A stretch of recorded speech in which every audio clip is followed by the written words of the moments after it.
This is Christopher Holcomb, and welcome to another tremendous episode.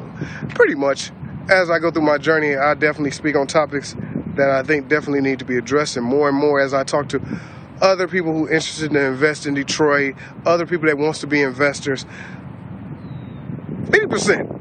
I say 50, 45, I'll be nice, that want to invest in Detroit are looking for, as we call, cheap properties. Or I heard properties in Detroit you can get for $5,000. You can get some for 15. You can get some for 7. You can get some for 3. You can get, different ranges. Nobody that asks for cheap houses talks for properties over $8,000 usually. It's always under that. My thing is, you can get them. I'm not going to lie. But is it best for you to get them? And what I mean by that is, most of these properties you find are going to need a lot of rehab. They're going to be in bad areas, and they're going to be a pain in the butt.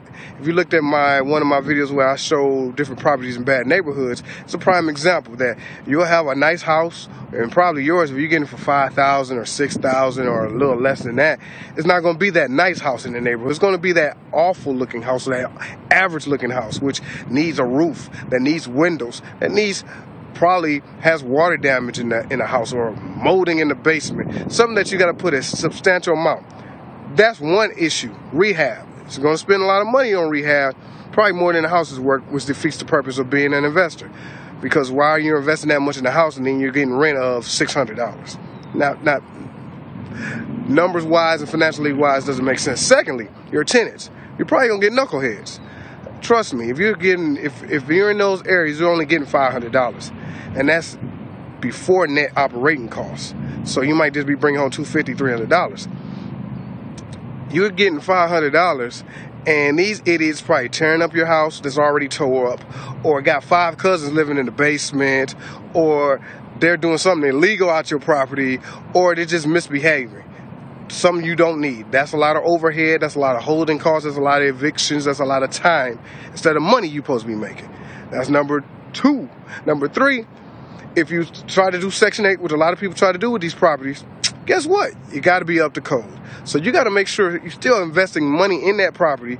Fire detectors, security doors, making sure there's no lead paint. And hey, I've heard people, I'll just do it myself. You're wasting time doing that. Time is money. You could be networking, finding better deals, better opportunities.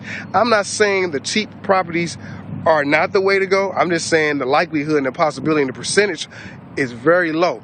If you have a model where you got people coming in as low income, that's going to take care of the property, and you have a way to make sure everything goes the way you address, or maybe you have very cheap labor that you can do, then it's probably the way to go. But if you're looking to make an investment and not have a headache, because that's what they mostly are, then I say leave the cheap property, get it out your head. There's reasonable properties. You get a house that was worth $40,000 for probably $15,000.